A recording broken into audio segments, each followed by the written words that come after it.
Okay, so Toronto Raptors fans, including myself, this is why the Toronto Raptors picked, of course, I would say probably one of the better forward slash center options. Now, Colin Murray-Boyles is not a center. He's 6'7". So technically, he is not a center at 6'7", but he can switch on to centers. And this is a clip right here of things that he can do on the defensive end.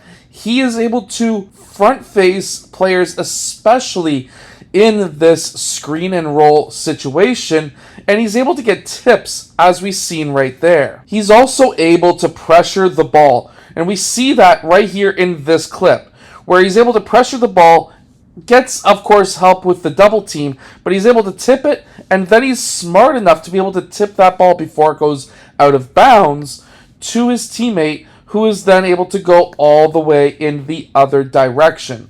Defense is his specialty, in my opinion, and this is what the Toronto Raptors lacked. Now, watch right here. Watch what he's able to do right here in this dribble handoff. DHOs, or dribble handoffs, are a big portion of the NBA game. There is a lot of weak dribble handoffs that happen in the NBA. If, of course, Colin Murray-Boyles is able to defend, and he's given a leash to be able to do this, or I should say, basically go play defense.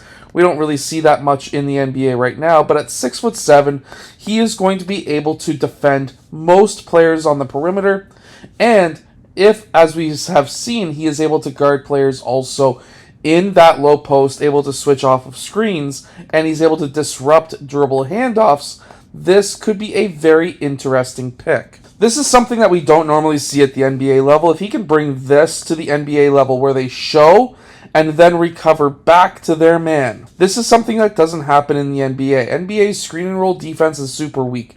They generally drop coverage, and it allows this guy to be able to bang an open three. However, laterally, he's fast enough to be able to get out to the perimeter. He's able to disrupt at least the ball handling of that point guard or whoever it is, and then he's able to return back, still in the passing lane, and then returns back to his big man who was setting that screen, so that now at least it blows that play up.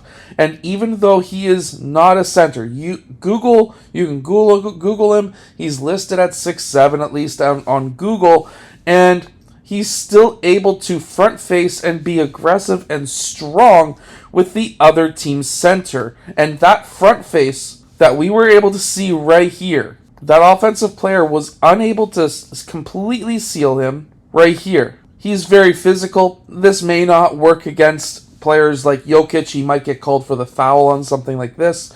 But for other teams' lower tier centers, he could be a disruptor. Could be an interesting guard to go up against a Victor Wembanyama, but that's giving up a lot of height and a lot of wingspan. I actually really like this. So right now his man is setting a screen here, and that other offensive player they call switch. I really like this. He does jump. I don't like how he left his feet there. However, on this drive, they're able to switch on this drive. On an active drive, postman switches with the man who is driving to the basket. This is something that you don't normally see right there, and he is then able to get that intercepted pass, and then they are able to go the opposite way.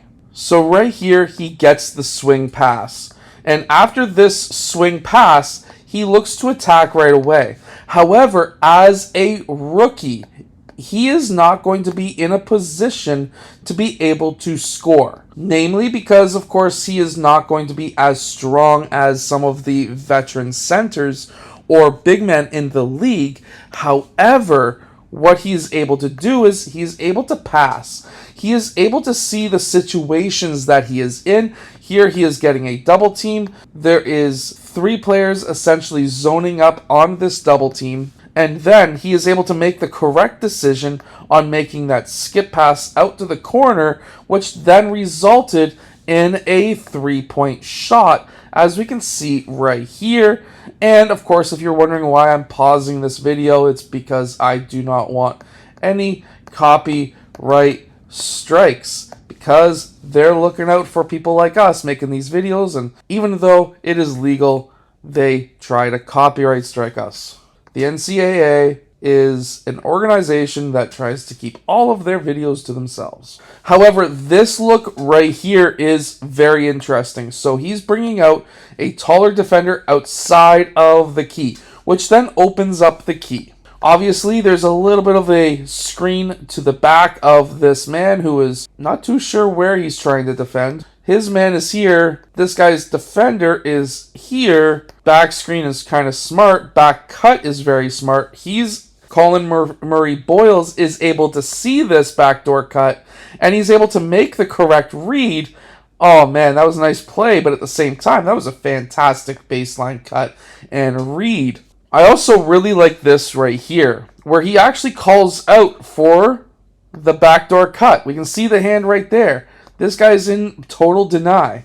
And from there, he's able to make that backdoor cut, and then or backdoor cut pass, and that was able to lead to a basket. As a rookie, you are going to be looked at as trying to become the passer. And then you occasionally score. And then if you score more, guess what? You are going to be eventually able to score even more. But passing comes first, because you're not the number 1 overall draft pick or number 2, which means that you need to pass first, and he has the vision to be able to do that, which will then later allow him to score even more. So by making passes like this one right here, where there is a backdoor cut, and then he's able to get that pass over top and then get that layup afterwards, guess what? This, as well as his defensive ability, as we can see right here, so between passing and his ability to pressure a ball all the way back to that half-court line, here he is. He is sprinting. The ball is currently being passed to the wing, and then he's able to intercept that pass at the free throw line. That is a massive run. That is, you're looking at like 30 feet or more, and he's able to get that, a pass going to the wing, back to the middle, after pressuring the ball and all of his momentum going to half court between his passing and his defense. This is what will make him a fantastic Raptor, but also why the Raptors picked him. Hit that like button and subscribe.